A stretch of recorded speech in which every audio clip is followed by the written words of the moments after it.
Hey everybody, how you doing? Steve Martirano here. A moment before we get into the nitty gritty here. Now, I got to remind you again. You will have our eternal gratitude if you just click that subscription button. We need your support in that fashion. Hit the button, subscribe. We'll love you long time here on the Behavioral Corner.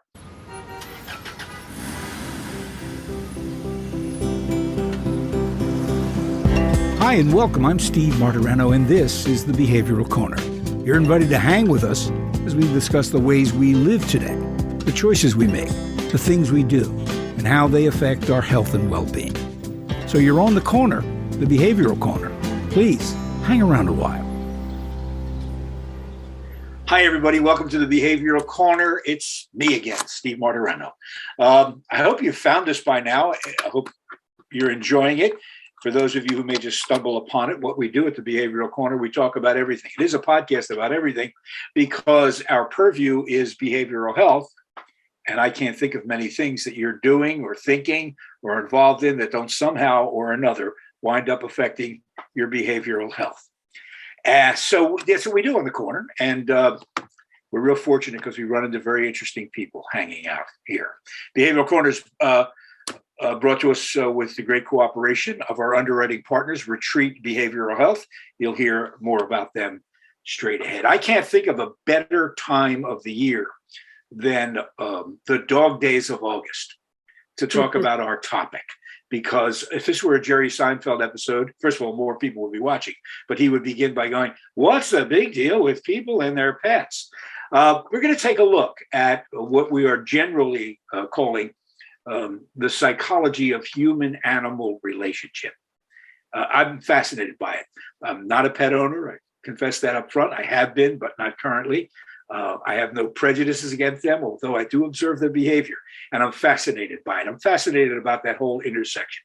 So that's the topic on this Behavioral Corner, and we hope you'll stick around. By the way, if you are a pet owner, you may want to bring the animal into the room, and if there's some way they can let the animal listen to this while you do, I think they might benefit as well. Our guest, and we're so glad to have her, Dr. Beth Daly. Dr. Daly is Associate Professor of Anthrozoology at the University of Windsor. She has taught many classes, some of which we'll talk about in this field, animals and humans in society, animals in sport and entertainment. I'm interested in that, as well as educational psychology. Like I said, we meet interesting people here on the Behavioral Corner.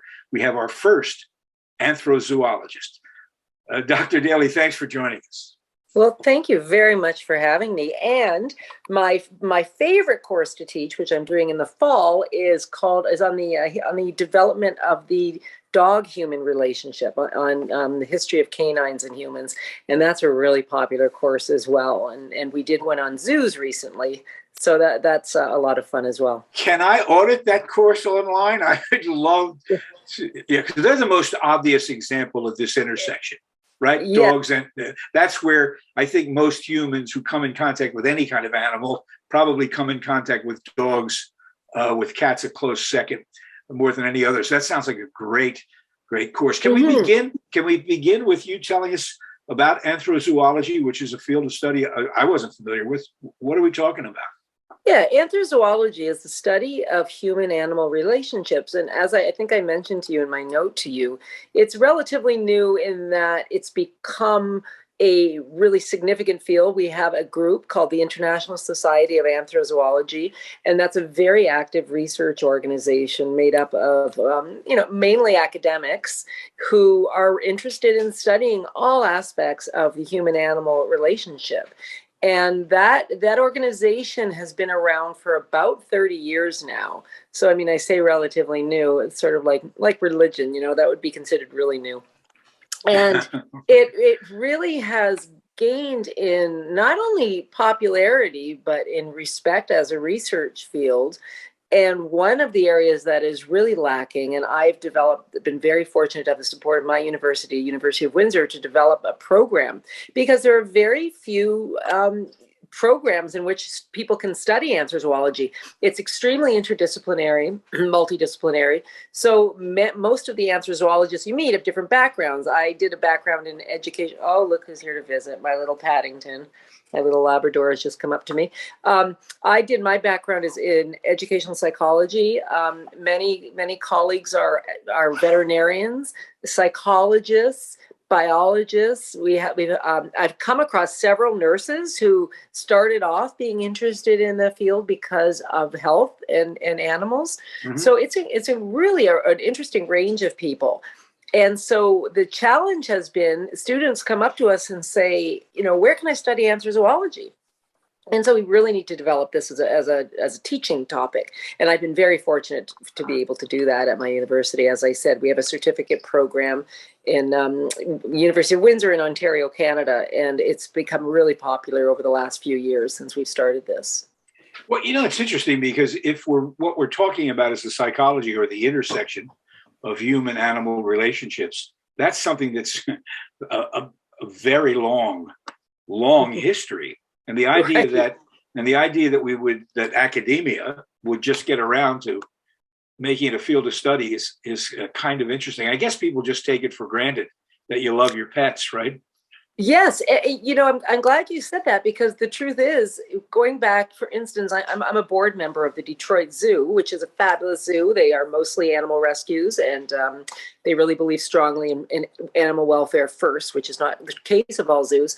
But if you were to research zoos, for instance, the first ones existed as far back as 1500 BC. I think I have that year right, but BCE, and about 1500, where there were people in Egypt, the royals, of course, who loved animals, and also they were a sign of power and wealth, and they would send their people on animal collecting expeditions. And it wasn't uncommon for people in Egypt to have menageries of elephants and giraffes and any other kind of animals they could collect in that, as far as down as they could go across Africa.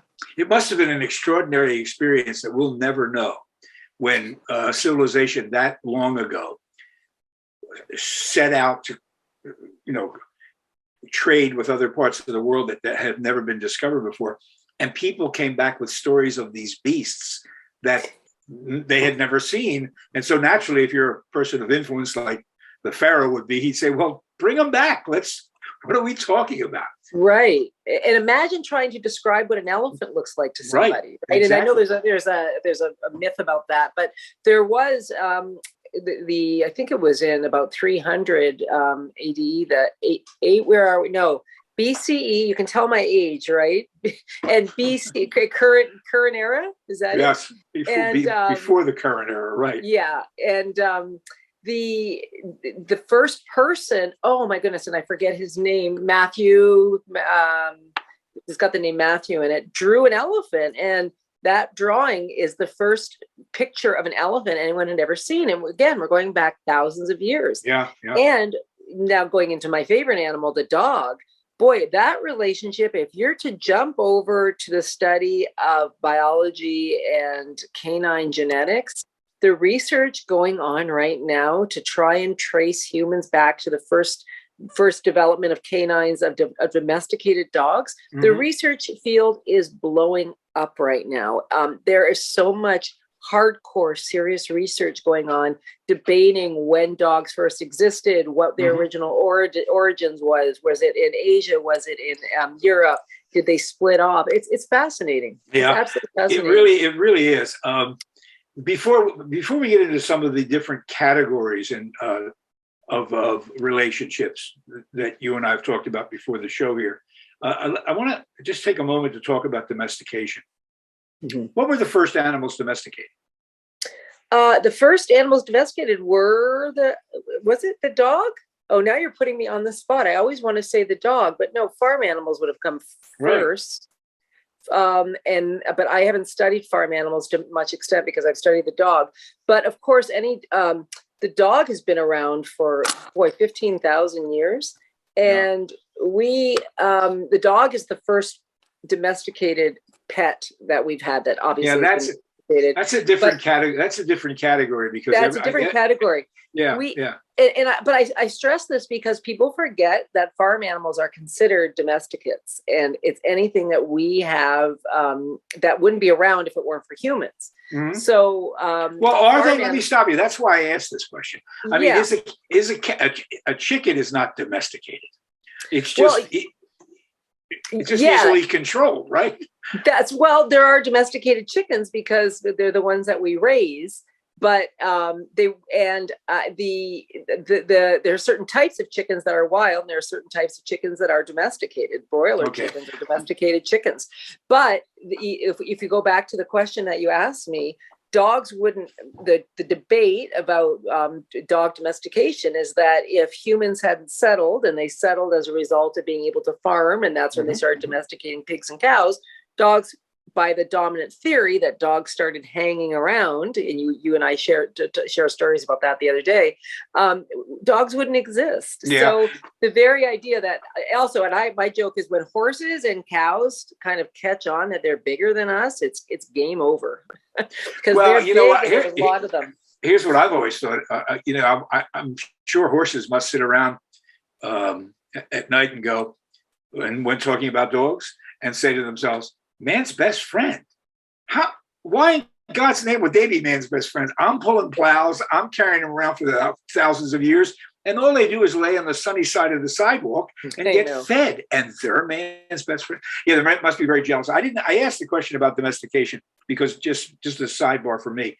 Do we know why some animals are resistant to domestication and others are not? That's another really good question. And I have joked with James Serple, Dr. James Serple, he's at the University of Pennsylvania, that why don't we domesticate squirrels as an experiment? Because there's been an amazing experiment going on in Siberia on domesticating silver foxes, but you have to start with a huge population. So when we looked at, if you read history books, the one animal that I have read about that has been resistant to domestication. And to answer your question, I'm not sure how many failed experiments they've been, other than the one I have read about is the zebra. Because when Europe was trying to conquer, I'll say England, it's fair, was trying to conquer Africa, importing horses, was not an easy thing to do. Horses were not resistant to, like zebras were, to the tsetse fly. Horses were, they would get sick because they couldn't go long distances without water. Mm-hmm. Zebras, which were, of course, native to Africa, it made sense. Let's just domesticate them. They're similar to a horse. And I don't know. It's something that I've been meaning to read more about because I've only read some cursory articles. I don't know how intensively they tried to domesticate the zebra, but I have read a number of articles that said the attempts to domesticate the zebra have failed. So, why would you domesticate certain animals? They show certain properties. They have to show some interest in humans, I would think. The wolves certainly would have hung around, right? Mm-hmm. Cats just probably were fed. Rats were around food and humans were around food. And you could see why that relationship would happen. But, when I joke about this, why wouldn't we domesticate a squirrel? And my answer is, why not? Why not? Humans seem to want everything, right? We get what we want. I think I don't know, Professor. I think the world could do very nicely without domesticated squirrels. Well, yeah, then maybe we could tell them, please don't keep running out in front of the car. Oh, yeah, that might be helpful. Well, you brought us right into that broad category of animals as companions, and that brings us to the dog and cat story. You just reminded me of something here. One can see the utility here in this relationship. I guess in certain cultures they viewed animals, dogs and cats, as maybe a food source, but not in general. They were first companions, and then they had utilities, as you just said. Cats fought rats. So did some dogs too. Yeah. So they had a utility, but now we're well beyond that. Now they're members of the family. Yes. In a deep and serious sense. what do we know about that process? I mean, I know what's going on with the animals. They're being fed and taken care of. It must be wonderful. But what's going on for the owner? What's the transaction that's going on there? That's a really good question. Now, first of all, you mentioned horses, and I always feel like a little shout out to the horse. We owe everything to the horse, and they have really been not well rewarded, I think, in some of the ways that we continue to treat and exploit them. But let's not forget that, horses, you're exactly right. Horses, cats, dogs, originally we gave them jobs. And cats to this day are still not fully domesticated. Cats have a purpose, and that is typically to chase rats. And there's a reason we don't usually, although you do often in New York City, see cats on a leash. But what do we get? What do we get out of any relationship? We talk about different types of relationships, these commensal relationships, and negative kinds of relationships. And it's kind of win-win with dogs because they love us unconditionally. They will take care of us when we are feeling sad in our heads. And people will say the same thing about cats. And we know with therapy, people will say the same thing about horses. But that utility question is still a big one, because there are some people that would argue that the dog relationship is one-sided either way. Some people feel that dogs should never have been domesticated, or that dogs should be allowed to just live on the street. Street dogs are happy dogs.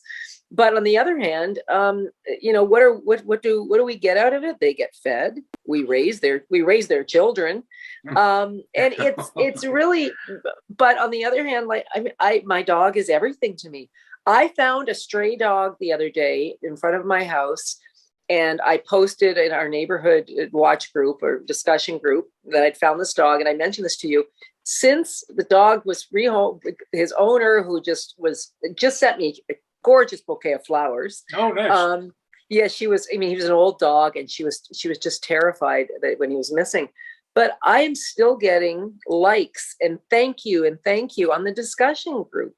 Why? Because people who have dogs can't imagine what it would be like to lose a dog and not have somebody taken the dog who cares about the dog, especially when he's old. One neighbor of mine said, I saw that dog on the street. I just left him there. And I'm like, what? Who does that? So it enhances our self-esteem, our sense of being decent people if we're kind to these animals. And I think that's basically understandable. You said that cats are only partially domesticated. Yeah, cats seem more tolerant they seem to tolerate their interaction with humans rather than embrace it the way dogs are really into it, right? That's right. Now there is a biological, let's get into the real stuff though. There is a biological rationale for this, and it's called neoteny, the cuteness effect. Dogs, and I do this I do this all the time with my students. I put pictures of big, round, fat babies with great big eyes and, heads too big for their body. And then you put up a puppy and they look the same. There is something in our makeup that we are drawn to cute things. And this isn't mine. This is Stephen Jay Gould's argument, but right. It's a good one.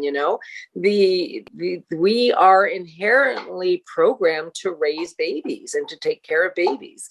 And by, keeping these big I have a yellow lab, and she just turned a year old the other day. And you could stare at her for hours. I also have pictures of grandchildren that's cute.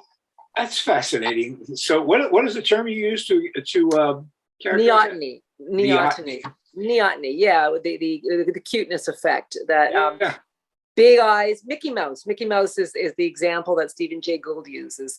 Mickey Mouse started off being very mousy. Yes. He had a skinny nose and little ears, and over the years, his ears got bigger and his eyes got wider, and he got much cuter. And there's a reason for that. Most people aren't going to think how adorable a little rat is driving around a boat, Steamboat Willie. Well, that certainly explains why the internet in its very early days was basically the province of people posting cute cat pictures. Yeah. I had no idea that what was really going on there was training for humans to be good good parents and love their children by posting pictures of cute cats. That's right. That's right. So, you know what? Maybe I'm not giving cats enough credit here. My students tell me I don't either, so don't worry. I mean, cats also are a bit of a bum's rush, but then again, I mean, they decide when they feel like being nice to us. So, you know, the cats we really have it worked out with. You know, that's pretty. You know, I'll play with you when I feel like it, and you know, you just do what I tell you. Yeah, you in our earlier conversations, you mentioned a couple of things about which I want to know more. One is cross-species adoption. What is that, and is it real? Well, it's real in our culture, but Hal Herzog has done some research on this, and he writes a column for Psychology Today, and we've talked about this, and he, you know, this is not a normal thing. It's not. There are one-off stories of, you know, a monkey adopting a baby possum that he found and raising it, but most species don't go outside their species. Why do we?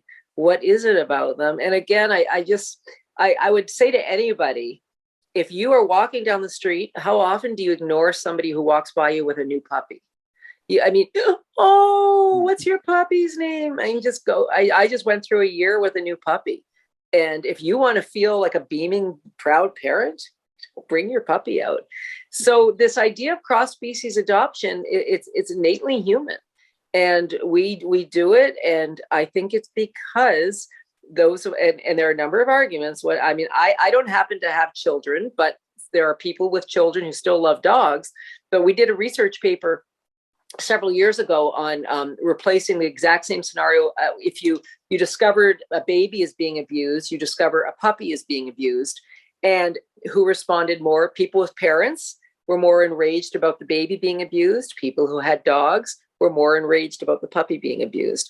There's something about that animal that is a surrogate, and this idea of cross-species adoption is something that is our genetic makeup, is we maybe seek that more than animals, which do it just biologically by instinct. Yeah. So when we see those cute pictures of the gorilla with his whatever, with his pet llama, it's just a quirk. Obviously, we have a monopoly on cross-species adoption.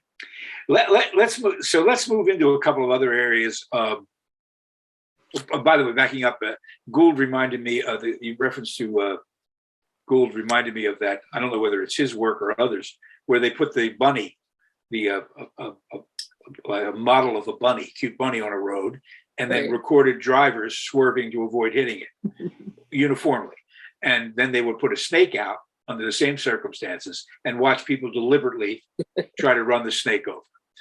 Which leads me to the question of why do we eat some animals and other animals we find it inconceivable to eat? This is the other strange thing. That seems to be mainly cultural.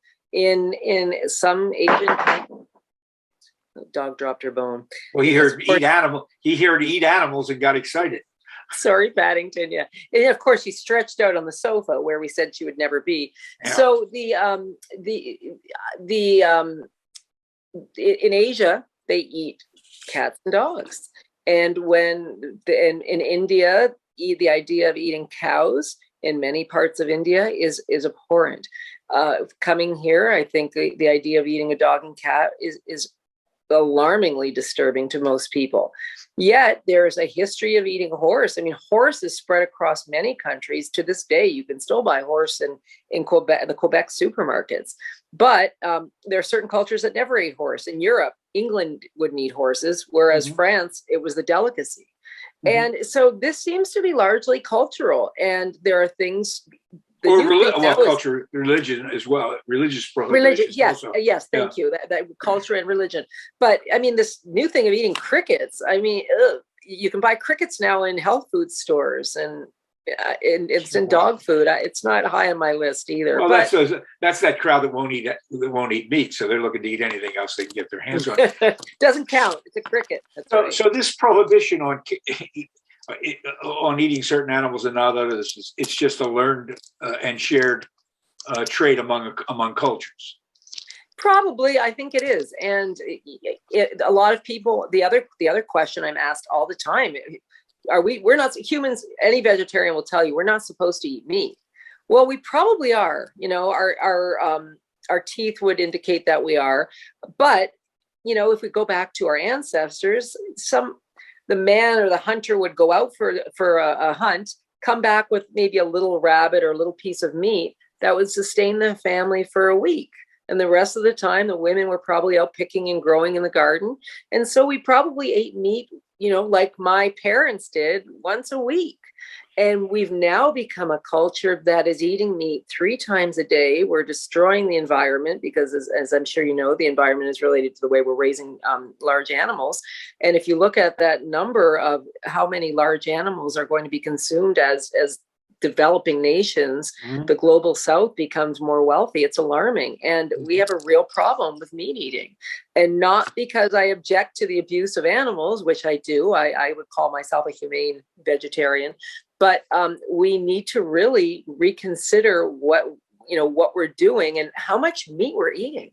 We don't need it 3 times a day. Yeah, it's interesting when you talk about the evolution of that process. Early man, before agriculture anyway.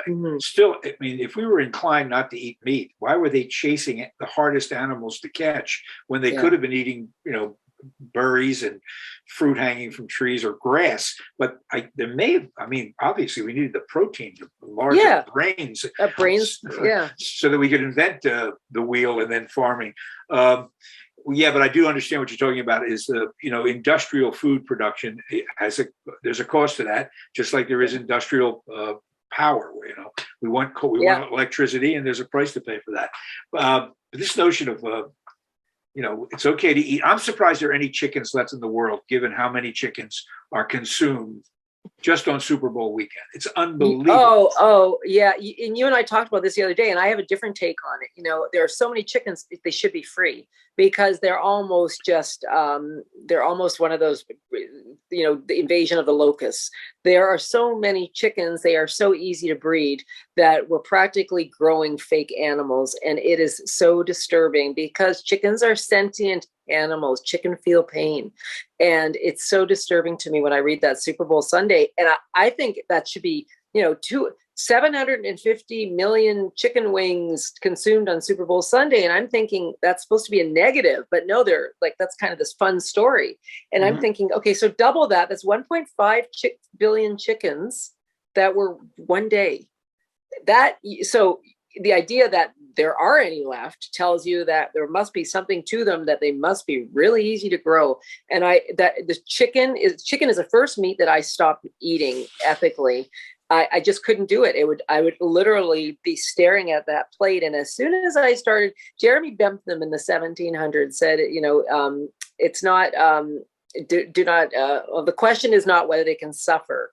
The question is, can they feel? And that is the most important question we have to ask ourselves. If these animals can feel pain, why is it okay that they suffer? And that really hit home for me, that if this animal can feel pain, then I have an absolute moral obligation to be sure that they don't feel pain.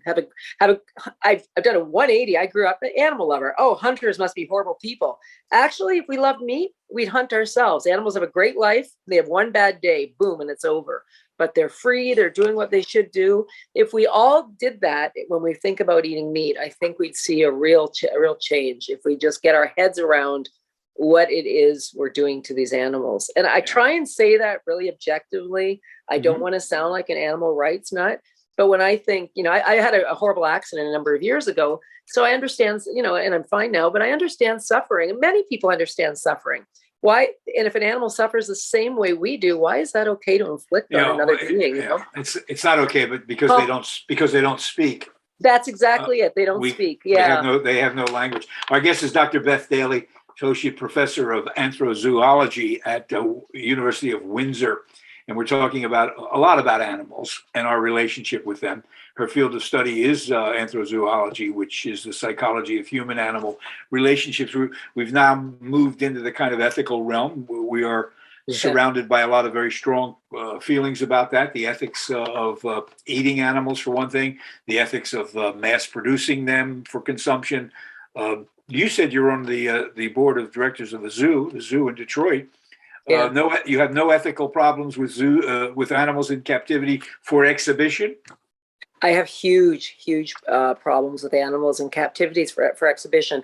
And I will tell you, I was very reluctant to go to the zoo. I contacted the director because my university is a 15-minute drive, and I was teaching a zoo course.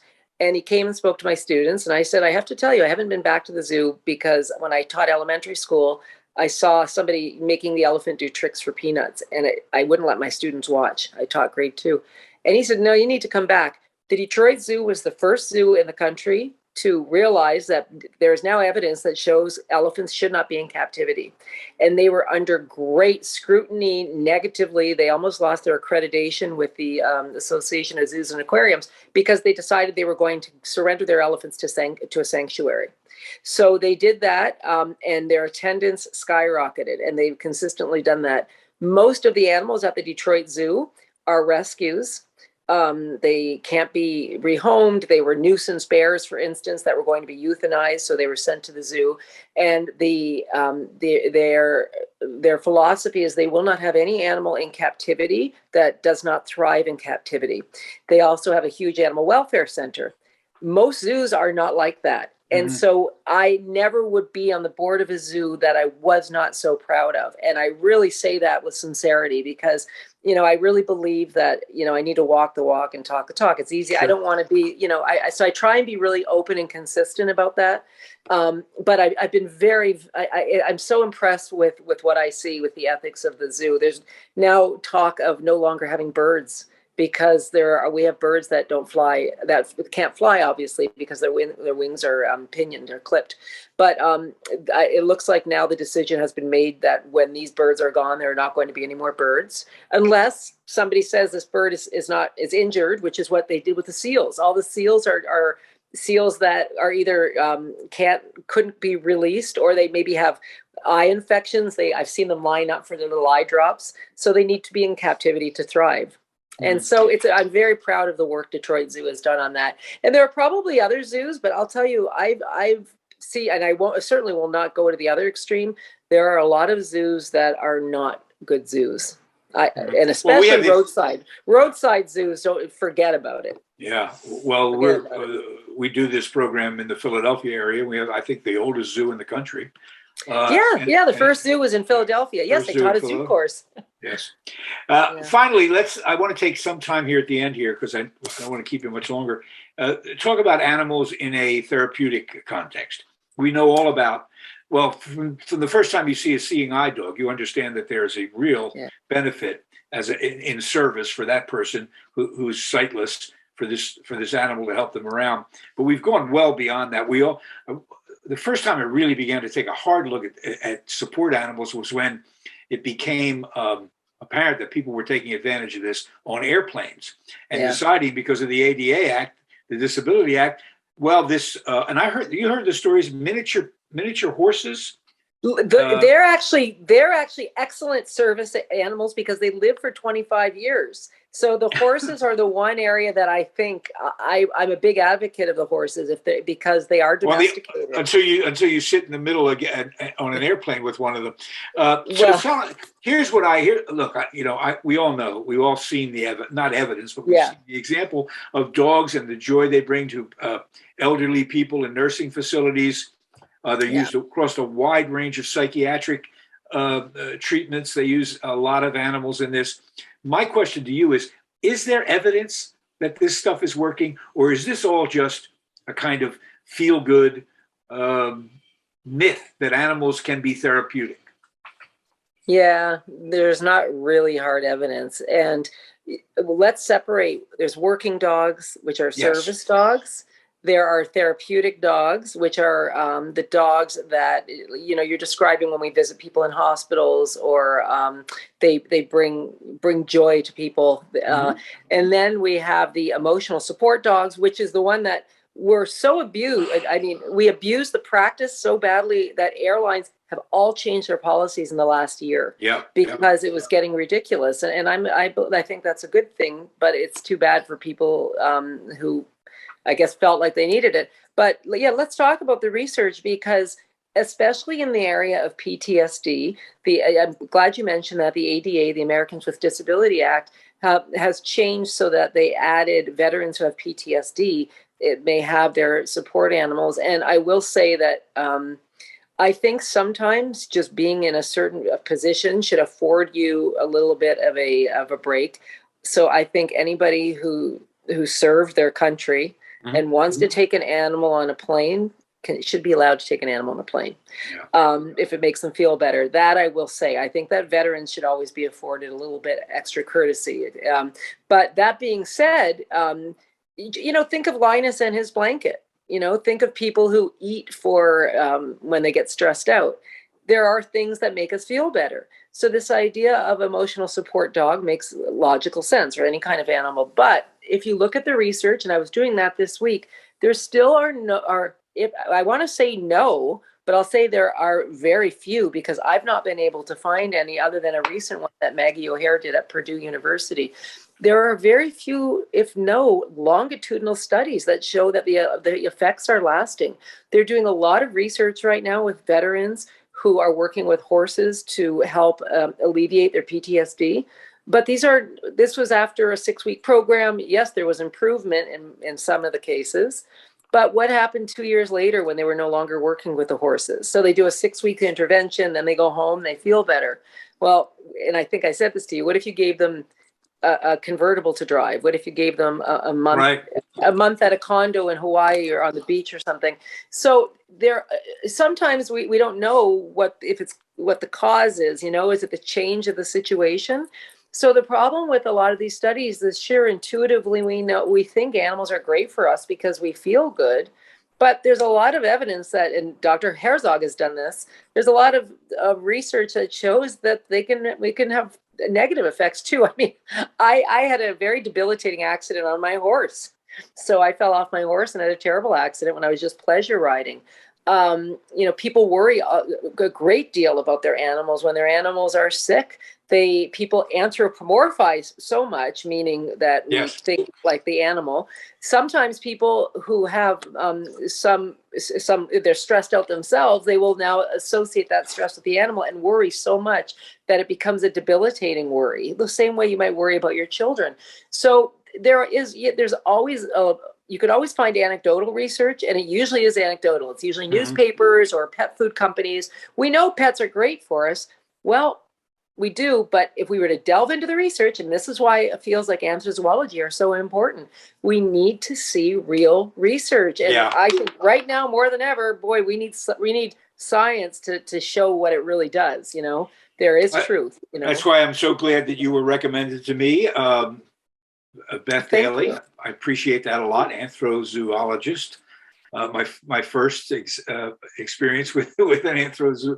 It was really fun. It was great fun. I thank you so much for your time. I always love talking about it. Thank you. I hope we can have you. I hope we can have you back again. Anytime. I love it. I love talking about animals. Well, thank you, and thank you guys for listening and sharing and subscribe. Don't forget to subscribe to the podcast. We appreciate that. Follow us on Facebook and all those other places. We'll catch you next time on the Behavior. Retreat Behavioral Health has proudly been serving the community for over 10 years. Here at Retreat, we believe in the power of connection and quality care. We offer comprehensive, holistic, and compassionate treatment from industry-leading experts. Call 855-802-6600 or visit us at www.retreatbehavioralhealth.com to begin your journey today.